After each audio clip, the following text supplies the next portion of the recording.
Good morning, everyone. My name is Lee Williams. I'm the OHS Secretary, and I'd like to welcome and thank you for joining today. I hope everyone had success with your flax flowering. And if it didn't go as well as you planned, I'm glad you're still here learning the rest of the process. To thank the just for their support of this flax plant along and acknowledge Lisa and Jocelyn, Julia, and myself. I'd also like to introduce our presenter, the cat lady herself, Cat Haggard. Cat's a weaver living in Waterdown, Ontario. Her interest in spinning and weaving flax to create thread and cloth developed on her work as a historical interpreter at Village Village. Cat grew first spinning flax in 2010 and has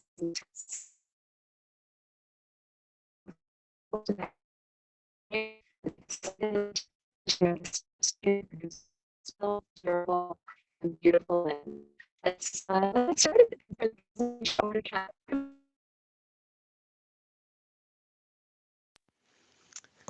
Thank you very much for that introduction. I'm going to say I think, because I think that the internet connection was a little bit wonky, at least at my end. For all of you who are joining me today, thank you very much for joining me and welcome. We are going to be talking about harvesting your flax plants at this Zoom session. And we will, let me just, sorry, my PowerPoint froze on me. I'm going to start with my familiar tech screen. First of all, as you are no doubt aware from when you first signed in, this session is being recorded, and I will stop the recording near the end of the session so that those who are uncomfortable being recorded will have an opportunity to ask questions at that time if they want to speak their questions. You're always welcome to type your questions into the chat, send it to everybody. The OHS team is monitoring that. And when we stop for a break for questions, they will be able to relay your questions if you type them out that way.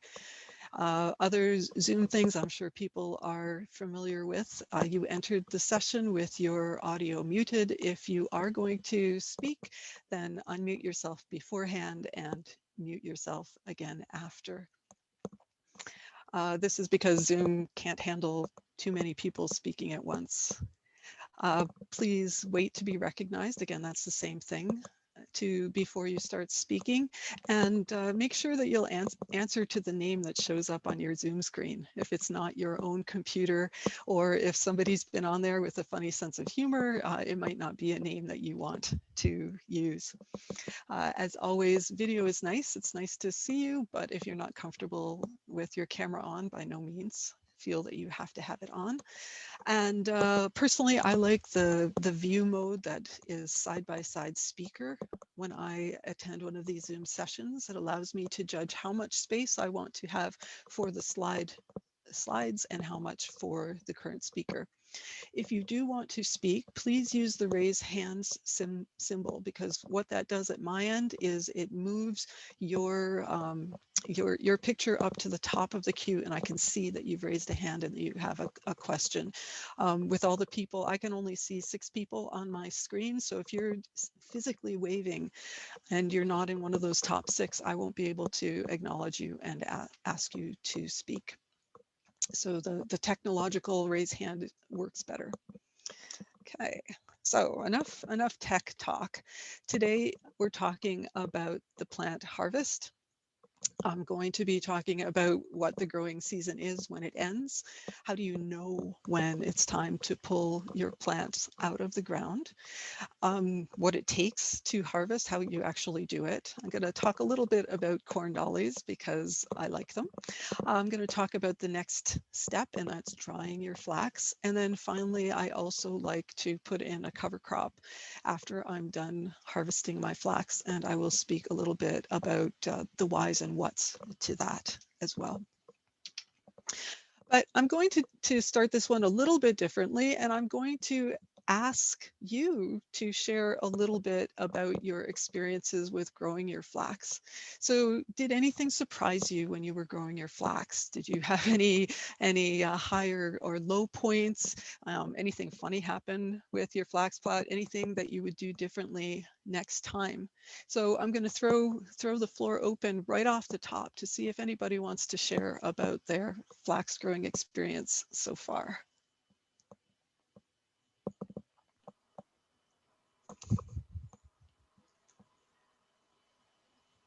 Nobody's prepared to talk so far. I don't see any raised hands.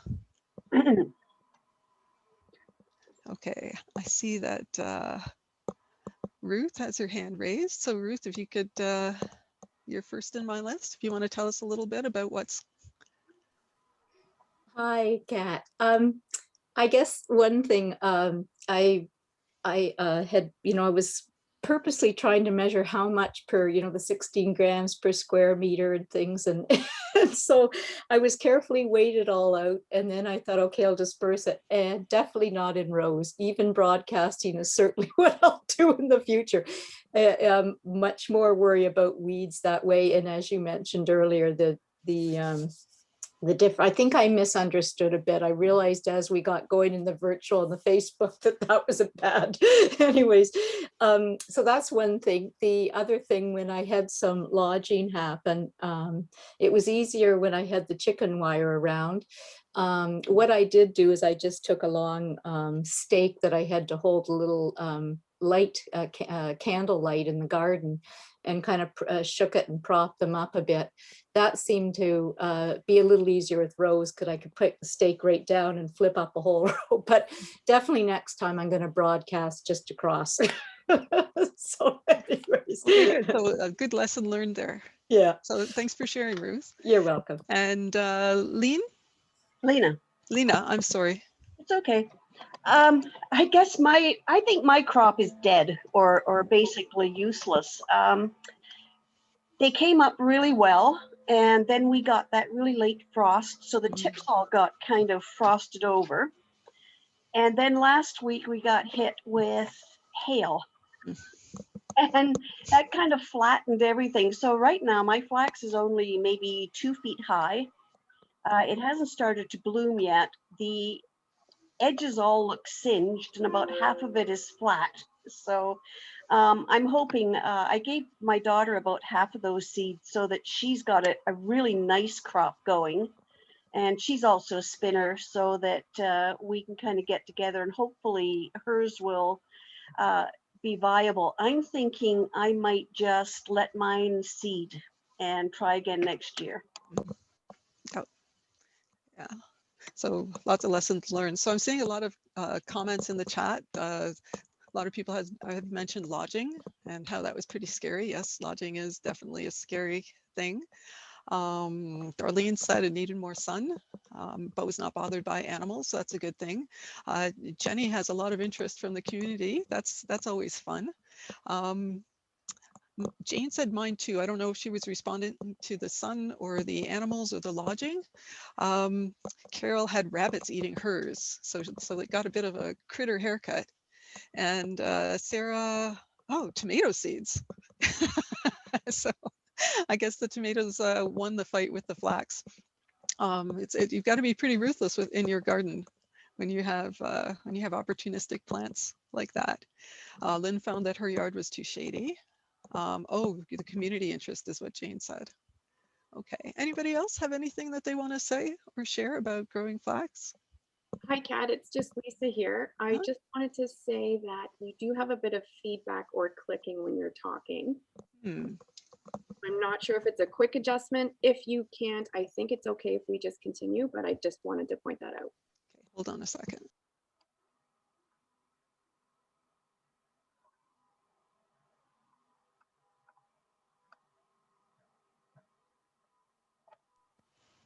Okay, so I've adjusted the easily adjustable things. I will try not to rattle my cords and see if that makes a difference. I see one more hand raised, Lydia. I was just going to say quickly an update from Northwestern Ontario. We had -6 frost after everything was planted, the poor farmers, right? Because everything's in early, you know, they did okay. But my flax was up about 4 inches at that point, completely survived. Like that is hardy stuff, man. Yeah. Yeah. So That's great. Great. Good that's it. news story. Okay. So moving on, I'm just going to have a quick rundown of what happened with my own flax plant. So when last we met, I was showing you pictures of my flax plot at week 3. It looked very similar to my week 5 picture here on the left. So not too much happened in the first month that I had my flax in the ground. So I planted April 8th, so quite early. I think that if I had planted near the end of April, my flax would have I would have been harvesting at the same time as I'm harvesting now. So that cold spring really did slow things down. But as you can see from the pictures between week 5 and week 8, in those 3 weeks, the flax just really grew. Once it starts growing fast. Between week 8 and 9, as you can see from this picture, it grew about 5 inches from below the chicken wire to starting to poke above it. And you can see in the week 9 pictures, that's when my flax just started to flower. But I had a lot of flowers on my flax in week 10. And so I marked that as my flowering start date. And I'll get back to that date a little bit later in the presentation. The flax continued to flower into week 11, but you can see here at the top a whole bunch of seed bowls have started forming from the flowers in the previous week. And so the seed production is really kicking in a week later. In week 12, I still have some flowers, but a lot more seeds. You can see down here at the bottom some of the damage from lodging. They're not standing as straight anymore. We had a few good thunderstorms. My flax lodged about 3 times between when I planted it and when I harvested it. And that was actually one of the factors of me harvesting it when I did. And this is, I harvested my flax yesterday on the 9th of July, and this is what it looked like yesterday morning. So you can see it's been blown down a bit. You can see lots of seed bowls. There's still a few flowers that are coming from the late bloomers. You can see some yellowing. So we're going to talk about all those different things that you notice in your flax and how they impact on harvesting the flax plants. So this is the meat. This slide is the whole reason you're here today, is when do you harvest? Well, the first thing that you have to think about when you're answering that question is, what kind of fiber do you want? So it's possible to start harvesting your flax from when the seeds first set in the seed bowls, and you see green seed bowls, all the way to a month, 5 weeks later, when the seed bowls are yellow and tan and the flax stalks are no longer green. Over the course of that 5-week period, your flax fiber starts out very fine and weak with shorter staple lengths because of the weakness, and then it gets stronger but also a little bit coarser as the plant continues to grow and to develop. So you need to go in with an idea of what kind of fiber you want. So I wanted something medium, maybe a little bit on the fine side, but somewhere right around in the middle is where I decided to harvest, that I would harvest. Having said that, now you have to look at other factors. And one of the big factors is what's going on in your life at the time.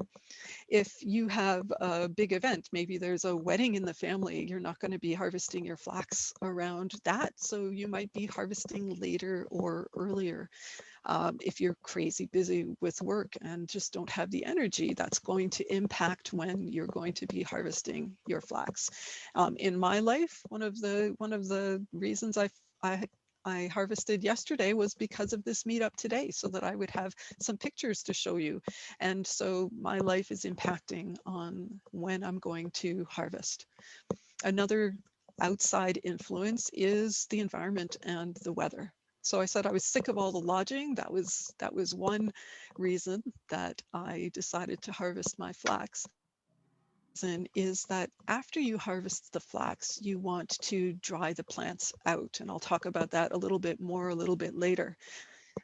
And the best way to do that is to do that outside where there's sunshine and where there's breezes to help with the drying process. Looking at my weather over the next 2 weeks, I had a nice weekend without any rain, and then the forecast was for a week of rain and maybe even more thunderstorms. So that meant, what that meant to me was that if I didn't get the flax off my plot this weekend, I would be waiting for a whole other week.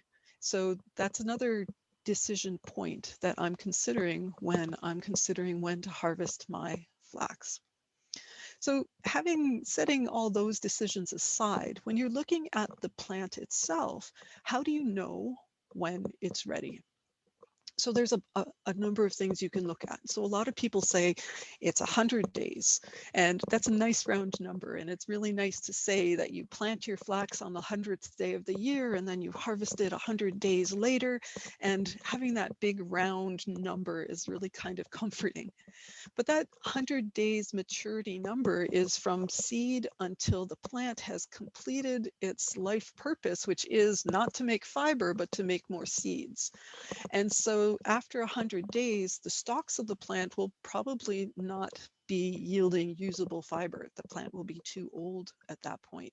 So 100 days is too long. So in my plot, I planted April 8th, I harvested July 9th, that was 93 days. And given that I think I could have planted a couple weeks later and still harvested with the same growth on July 9th, that would have brought my days in the ground down to the low 80s, say. So that 100-day guideline is more to find out whether you live in an environment that has a season that's long enough to grow flax in general. It's not necessarily a good harvesting guideline. So what else do you use? A lot of people say, look at the stems, look at the leaves. And when they change color, that's going to tell you when you should harvest your plant. So what's happening is as the plant is growing, it makes chlorophyll so that it can convert sunlight into energy for the plant. And it's doing that as the plant is growing taller. Once it flowers and once it starts setting seed, the plant's priorities change. It's no longer growth. Now it's seed development. And any growth that continues to happen is minimal upward growth, but maybe a little bit of thickening to support the seeds that are getting heavier on the plant. So the plant doesn't need the chlorophyll as much. It can use the energy reserves that it's already stored up to feed the seeds and bring them to viability. So what happens is the plant starts turning yellow. It starts farthest away from the seeds at the ground, and the stem starts turning yellow as it goes up. The leaves turn yellow and then they drop off. And so that also progresses up the plant. So it seems like it would be a really good marker to tell how the plant is developing, except for one thing, and that is that plants are somewhat opportunistic. And if they are in the middle of that process and they get some really good weather that will give them a lot of energy to continue with their life cycle and give them more energy to feed those seeds as they're developing, they're going to maintain that level of chlorophyll and maybe even green up, have a second flush. And so the color might be fooling you because the fiber development is going to be progressing regardless of what's happening, whereas the stem color and the leaf color can vary depending on the weather conditions. So stem color and leaf color are weather dependent, still helpful, but not the best. Now I have on there something called the snap test. The snap test is more a marker for when you can start harvesting your flax than it is a real indication of when to pull it off anywhere later in the process. Although it does give you an idea of the length of the strongest fibers in your flax plant. I have a video that I'm going to show you, so don't worry too much about the details about the snap test right now, but note that you're going to use this to tell if the fiber or the eventual staple length is in the range that you want it to be. So when you perform the snap test, and you can do this while the flax is in the ground, you want it to snap at least a quarter of the way up from the bottom of the plant. And then finally, bowl color. This is kind of the gold standard for telling when your flax is ready to be harvested, because as the seed bolls develop, they range in color from a dark green, then they get little stripes of yellow, they move toward more yellow, and then into tan, and then eventually brown. So there is a color progression, but that color progression does not change depending on the weather. So if there is a wonderful growing spell, that is not going to affect the color of the seed boll progression. So you can continue to rely on that color as a gauge of how far you are. So here's a little video about the snap test. If you have access to your audio controls, you might want to turn your volume up a little bit. I think the volume's a little low, and I definitely know it gets cut off at the very end. So a new snap test video is in order, but it didn't make it into the deck for this presentation. So here's the video.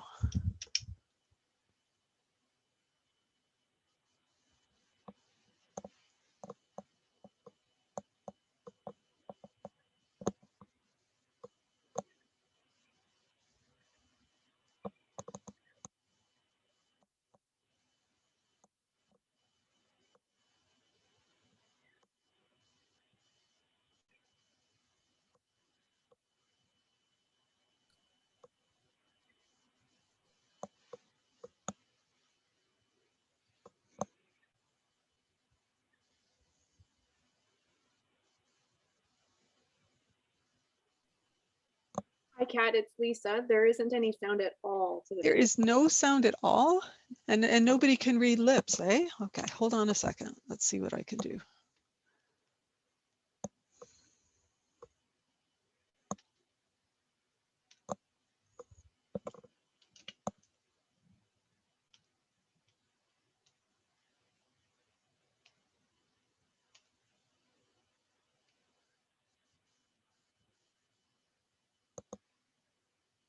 Is that better? No, there's still none. There's still no sound. I'm happy to share this video with everyone after, if that would be helpful, if Okay. we could arrange that. Yes. So you know what I'm going to do? I'm going to narrate the video. I'm going to turn off the, excuse me, Kat, you need to get out of my way. I'm going to turn off the audio and start it again, and we'll describe what I'm talking about. That is not the button I wanted. There we go. Okay, so pulling out from a wide shot to focus in on Kat talking about her plant. She's holding a stalk of flax, and I'm talking about the different methods. So I'm looking at this one piece of flax, and I can see that on the bottom it's yellow partway up. So using the stalk color method, I can see that the bottom third is yellow. That would show me that it could stay in the ground a little bit longer, and I'd be fine for fiber. Other people use the leaf method, and you can see that on this piece of flax, the leaves have fallen off on the bottom quarter. Again, those guidelines would say that I could leave this flax in the ground longer until about 2/3 of the way up is bare of leaves. But as I've said before, those are weather dependent and not always a great way to tell whether or not the flax is ready to harvest. So if you look at the bolls on this plant, you can see that they're still quite green. So again, Looking at seed bowl color, this also would tell me that the flax could stay in the ground longer and still give me some good grade fiber, whether it's medium, maybe even to a little coarser, but it could stay in the ground a little longer. Sometimes if it gets too far along, you can hear the seeds rattling, although you can't do that at all in this bunch of flax. So with the SNAP test, you're going to be looking at the rigidity of the flax plant and seeing when it stops being as stiff as it is at the very base of the plant. So you're going to be holding the flax like this and pushing very lightly with your thumb. You're not pushing very hard because you want to feel the resistance. As your hand moves up the flax stalk, you'll feel that it's very stiff. And eventually it will start to feel a little softer as you get up.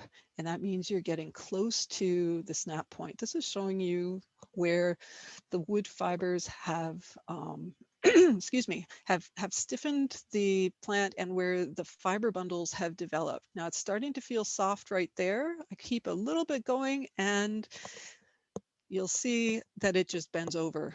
So it snaps and it falls over. So on this plant, the snap point is 2/3 of the way up the plant. So definitely above that quarter plant minimum for getting a usable length of fiber from my plant. So I'm good to go as far as usable fiber length for this.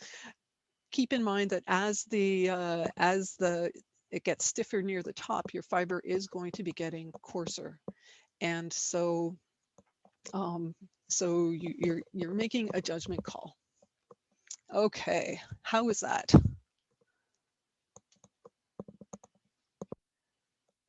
So I'm going to stop it here and ask if anybody has any questions about the presentation so far.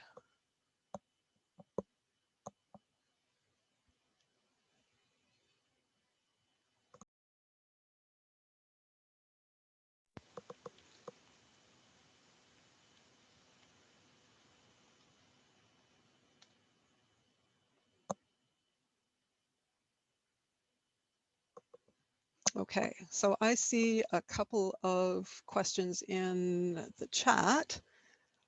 One of the questions that I see is, should we still be watering a lot upon flowering? So you can stop watering when the plant flowers. So the plants don't need the water after that point. So you can just rely on nature for that. What else do I see there? Is it possible to collect the seeds from the bowls if you let them dry out? Yes, indeed. And that's the subject of the very next Zoom meetup in 2 weeks, how you do that. And I'm going to talk a little bit more about that later in the session. Harvesting fiber is the top end, Ruth said. I don't think I understand your question, Ruth. So maybe you could unmute yourself for that one. Just when you do the snap test, you said it snapped 2/3 of the way up. Mm-hmm. So the usable fiber, is that 1/3 of it that you're going to use? Is that what that's telling you? It's telling you that no, it's the other side. So it's the So the bottom side. So the 2/3, bottom 2/3. side is the bottom is the more fully developed fiber bundles. Okay. And the top third is where the plant is still, that's the growth area of the plant. And so you might find that that above the snap point will break off when you're processing. And that's one reason why you have more waste when you harvest very early, because that fiber formation is just slowly working its way up the stalk and hasn't reached the top yet. Great. Thank you. Yep. Is the ideal time to harvest when the bowls are yellow? And Elaine, if you wait until the next screen, I might address that more to your satisfaction. And if you still have questions, I'm going to be stopping after that screen and I can clarify if you still need it. So any other questions? Anybody raising their hand? Lena, do you have another question, or is your hand still raised from the first one?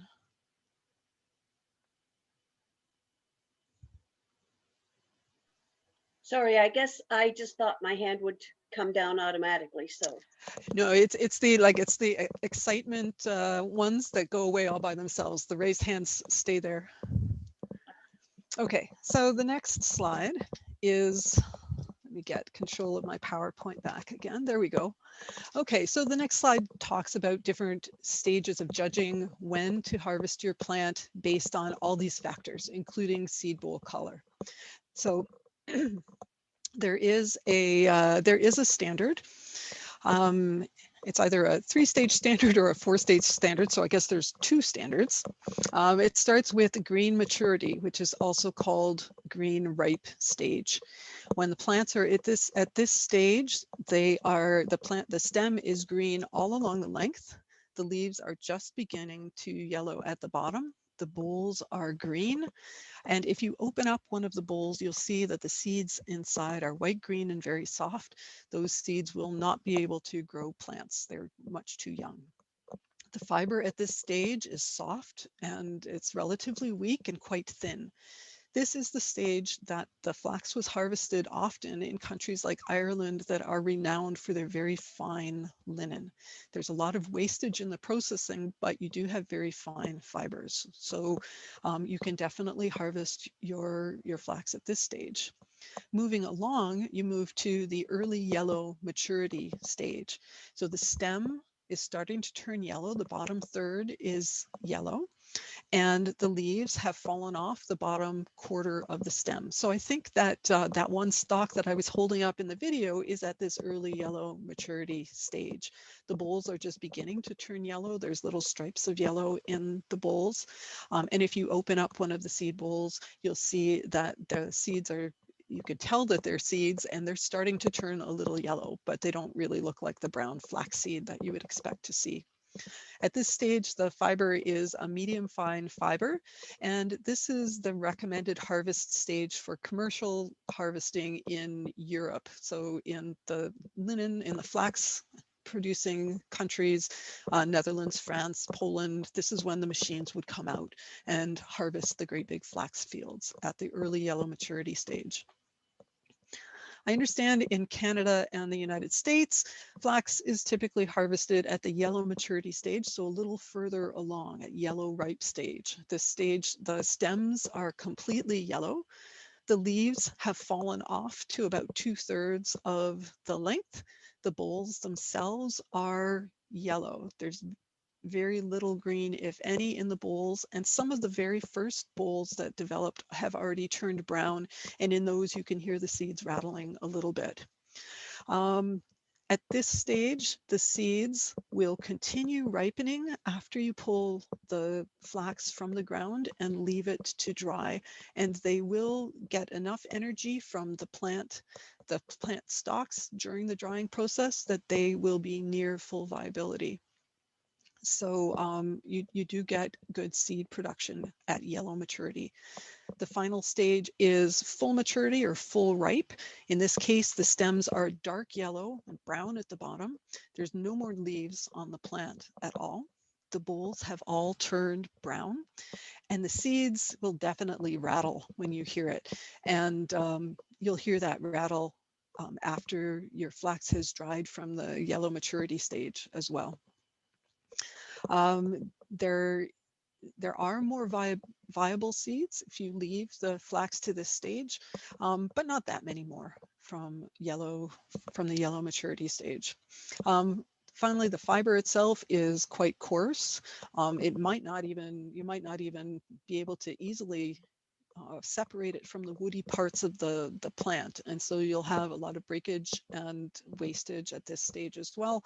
The fiber is not as silky, it doesn't have that luster that you expect from flax. So I'll pause here again if there are more questions about flax maturity. Okay, so I hope, Elaine, that helped, that answered your question about the color of the bolls. It depends on what kind of fineness of fiber that you want. Jane asked, if we have not planted before, how do we know what type of fiber you want? When I first started planting flax, I didn't care. I mostly wanted, like, especially in my first few years, I just wanted to go through the process and see what the stages were and what it felt like, and you know, all the tactile things about processing flax. So it might be that you're in the same space that I was when I started growing, that you just want to do the thing. You know, don't bother with me with the details. It becomes a matter of preference, you know, just like you have a preferred type of wool. If you like to spin sheep's wool, you might like a merino better than you like a cheviot wool. You know, they're different. They have different properties, and what you want it for informs, and whether you like it informs whether that's the fiber that you want. So if you find that you like spinning flax, but you like the finer, you want to barely be able to see the thread after you spin it, then you might want to harvest earlier. If you are want a little more forgiving fiber, something that's a little stronger, then you might wait until the fiber has advanced a little bit more and harvest at yellow maturity stage, for example. Now, the type of flax that you plant, some varieties of flax have a finer fiber than other varieties. But what this means is that if you're harvesting both plants at the yellow maturity stage, the ones with the finer fiber will be a little bit more on the finer continuum than other varieties. You can get the same fineness with a coarse variety of flax if you harvest it a little earlier. So I think my point with that last comment is that all of this appears on a continuum that varies depending on the age of the plant and the variety as far as fineness is concerned. Would it be better for a less experienced spinner to have earlier or later harvested flax? I think I would probably say later, just because it is a little stronger, and if you're over spinning, then it's less likely to break because of really high twist. But it depends on your spinning as well. Does anybody have any live questions that they want to ask me? If you could raise your hand, I'll see it. I'll see your.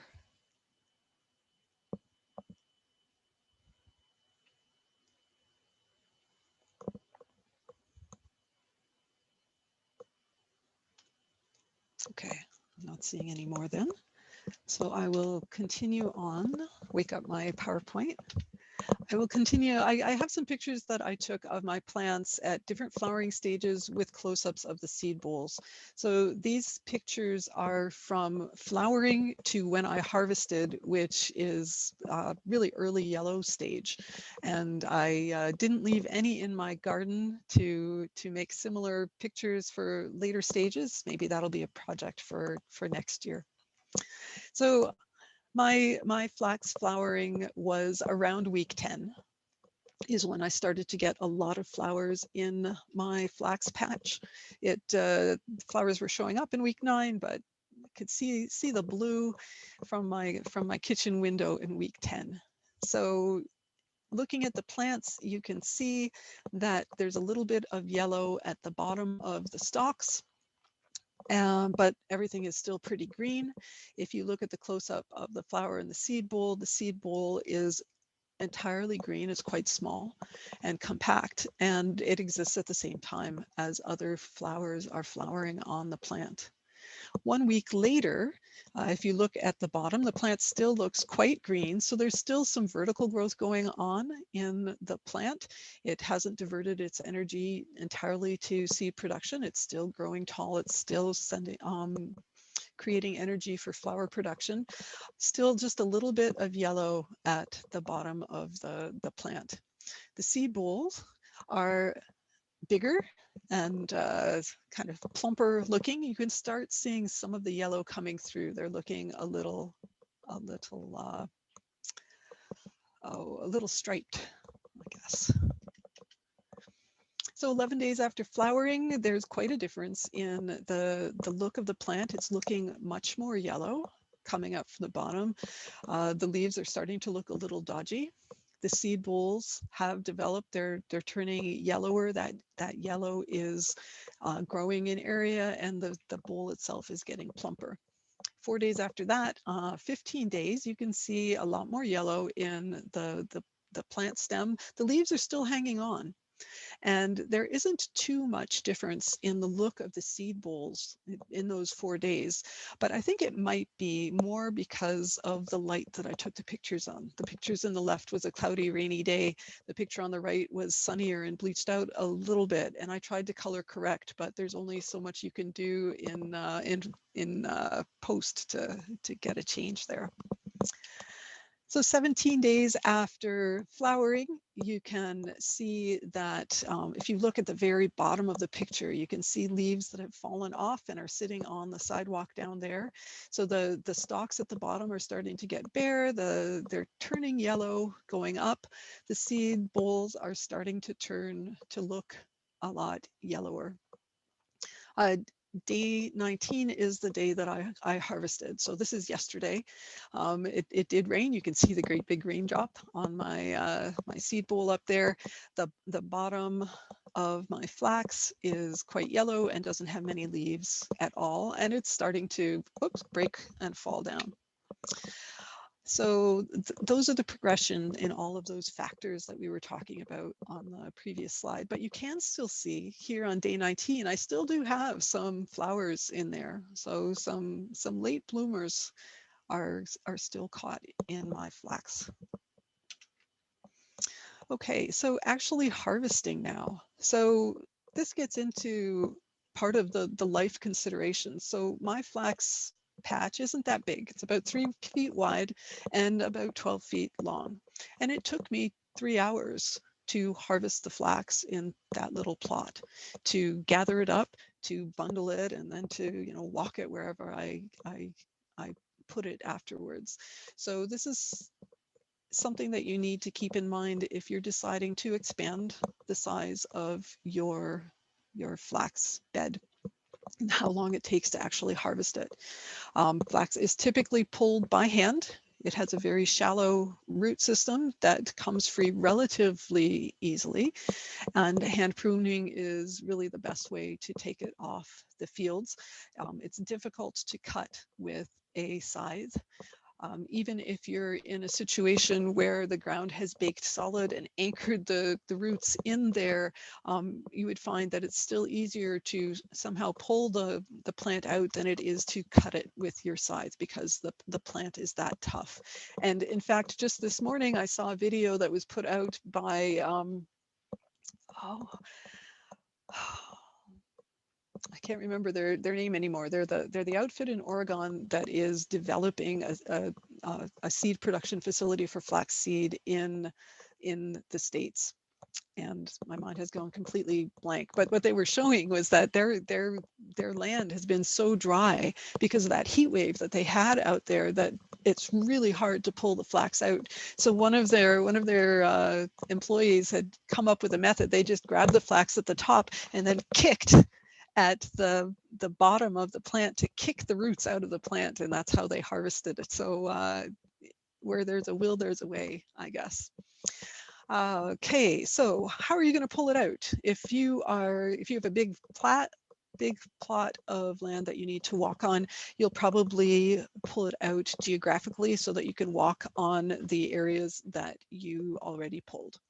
If you have a smaller patch, then you might be more selective. And let's say that you want to select from your plants for a certain characteristic. So if you like long, tall flax plants, you might first harvest your tallest plants and keep them together so that when you collect the seed, you'll have seed from tall plants, and then you'll be selecting for taller plants in future years.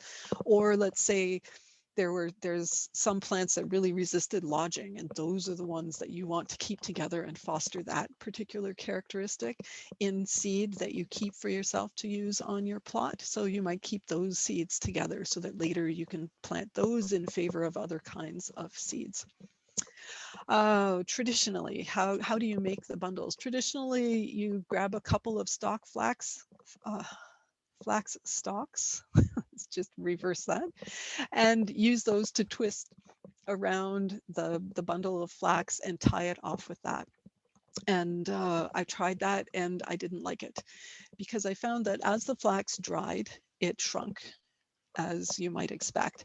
And I found it difficult to retighten those flax ties that I put on there. So now I just use twine to tie off each bundle. I make a slip knot so that I can tighten it as needed. And that's the way I tie my bundles together. So are there any questions about harvesting, pulling it out of the ground, that I can answer for you? Whoops.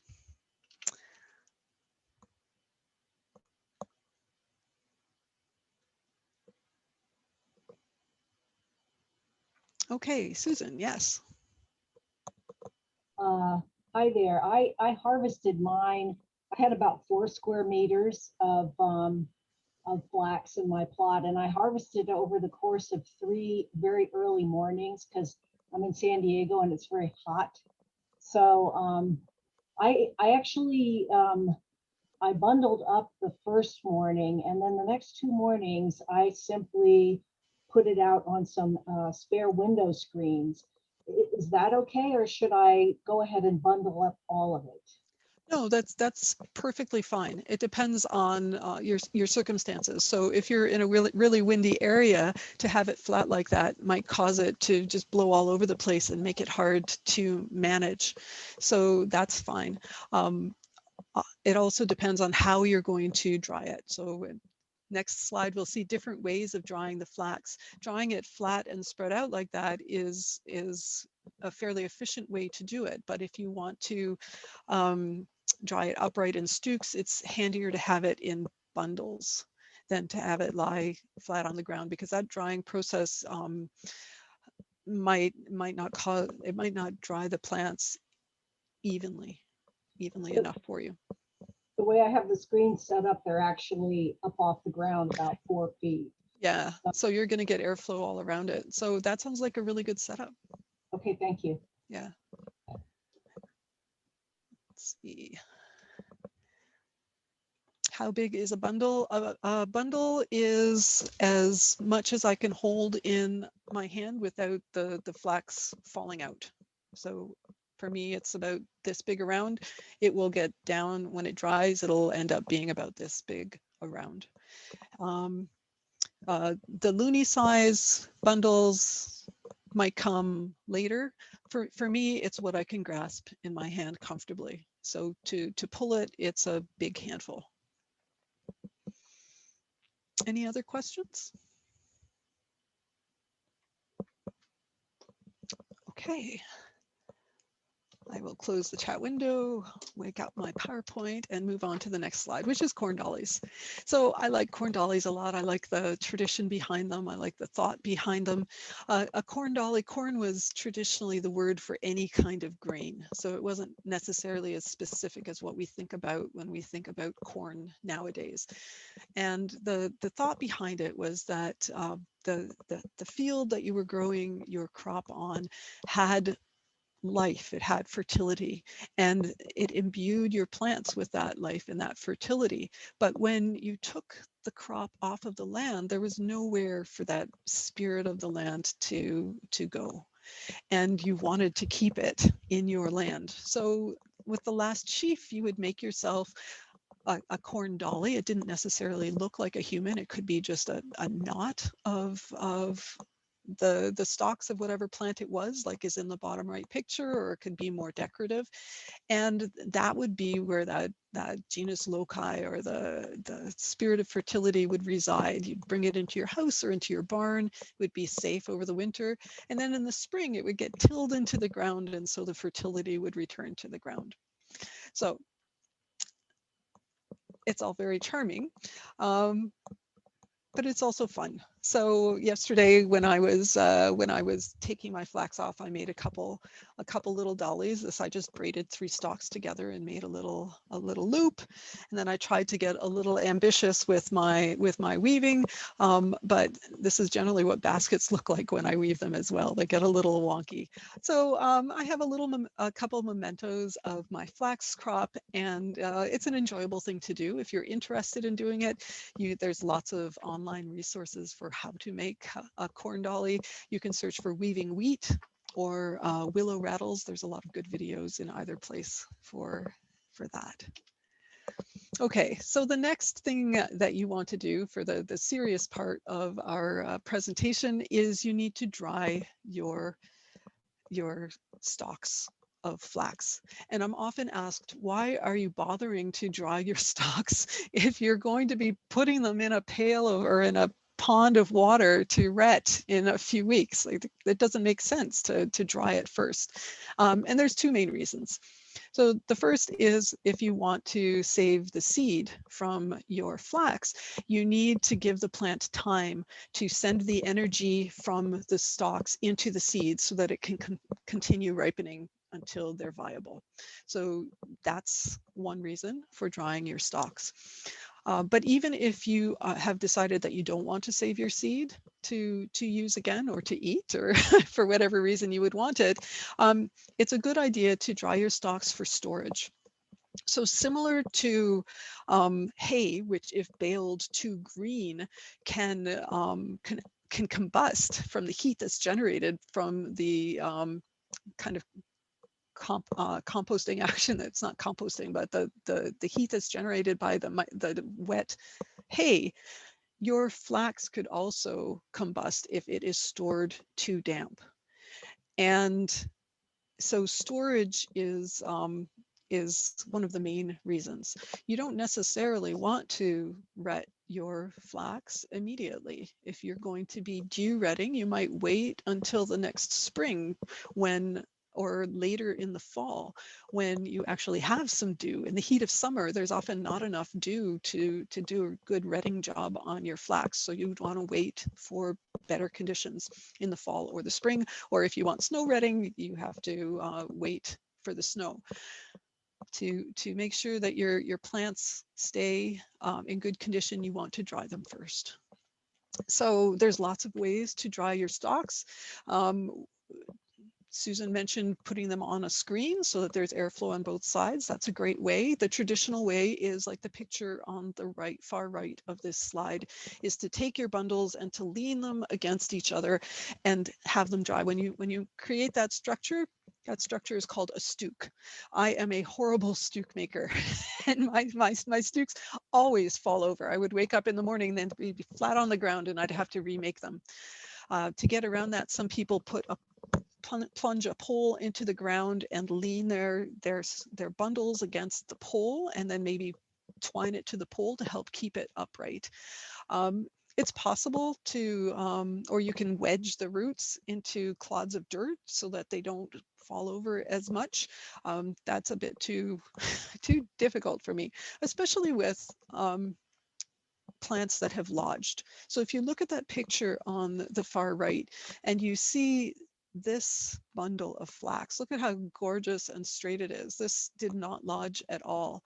And then look at these sad fellows on the side. They look drunk. They fell over and they lodged, and they curved a bit down here because they couldn't stand up as straight after the rain. Even though they did come up somewhat, there was still this bend at the bottom. So it caused problems with making my stooks. The fiber was still fine, but I have since come over to this method on the left side. So I have a pool in my backyard that eventually will leave our life, but we still have pool stuff. And this right here is a spindle for a pool cover. And so I just lay my flax up against that. Air can come in underneath, and every day I flip my flax over, and that's how I dry it. This picture in the center bottom is of also my flax. I was in a hurry to get it dry, and so I put the flax out on my hot asphalt driveway to completely dry the flax so that it could be stored easily. This is not a good method for drying your flax if you are saving the seeds, because the plant does need the time to slowly get the energy from the stalks into the seeds. This quick dry method doesn't allow your seeds to develop the same way as a slower drying process. But if you don't want seeds and you do want it dry, that's another good way to dry your flax out for storage. These other three pictures are other methods, just pictures I got from the internet. This one on the top and the one on the bottom both have a bar of wood that the flax bundles lean against. This one looks like intact bundles that are just leaning against the wood. On this one on the bottom, it looks like they took a bundle, split it in two, and then propped it over the log down the middle to get that airflow and get it off the ground. This picture in the center has the flax hanging from a rafter in a barn. This is a great option if you've got lots of little critters around. In my option right here, the chipmunks have a field day eating the seeds off the end of my flax. Okay, so let's stop now. Any questions about drying the stalks?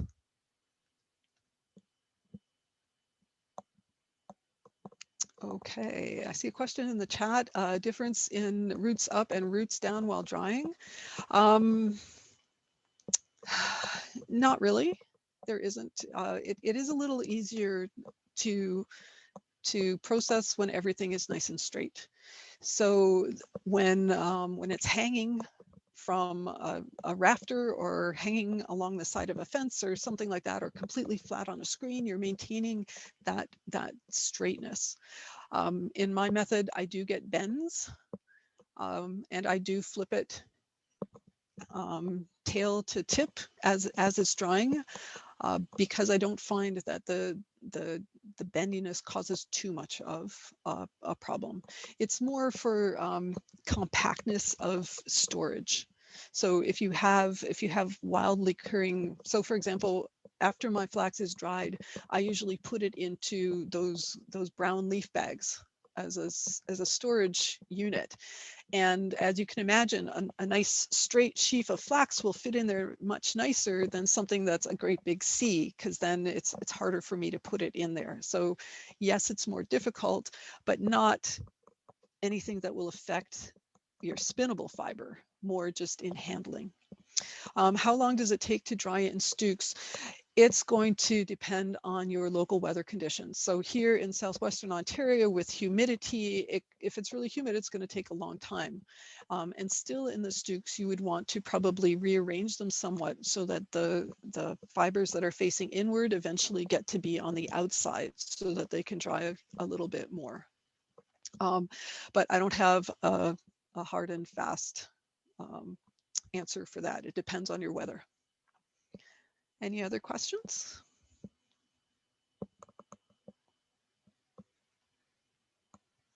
Okay, we're coming up to the end of the hour.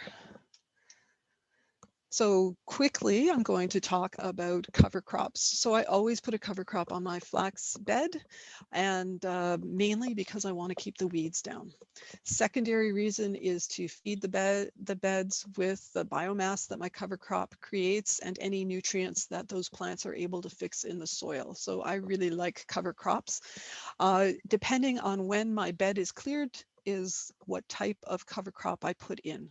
So I can, I like the cover crops that are sold by a local seed company called William Dam. They ship across Canada, and I don't know if they ship internationally or not, but they have a couple of blends that I quite like. Their summer Biomax blend, you can plant up until the beginning of August. So if I have an early flax crop, that's the one that I'll plant. And that one you need to mow down and then you till it all in after that. If my flax doesn't get off my field until later, I will put in the fall Biomax.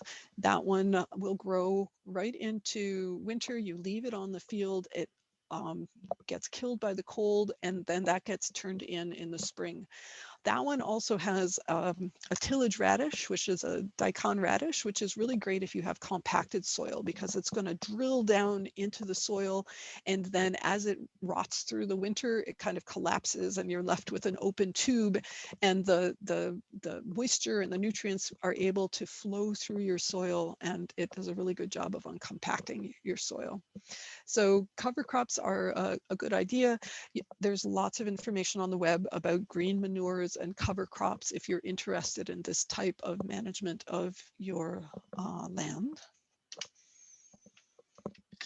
And going on, this is my last slide. Reminder that the next Zoom meetup is in 2 short weeks, where we're going to talk about harvesting the seeds, and then the week after that is when we talk about redding. So a big one in 3 weeks, and a smaller one in 2 weeks. I do have a reminder on the screen for myself. Two things. First of all, there is a request that if anybody is interested in writing about their experience during this plant along, to be published in Fiber Focus for the OHS, if you could get in touch with the OHS for that, and there's a website on the next slide, so you'll be able to see that.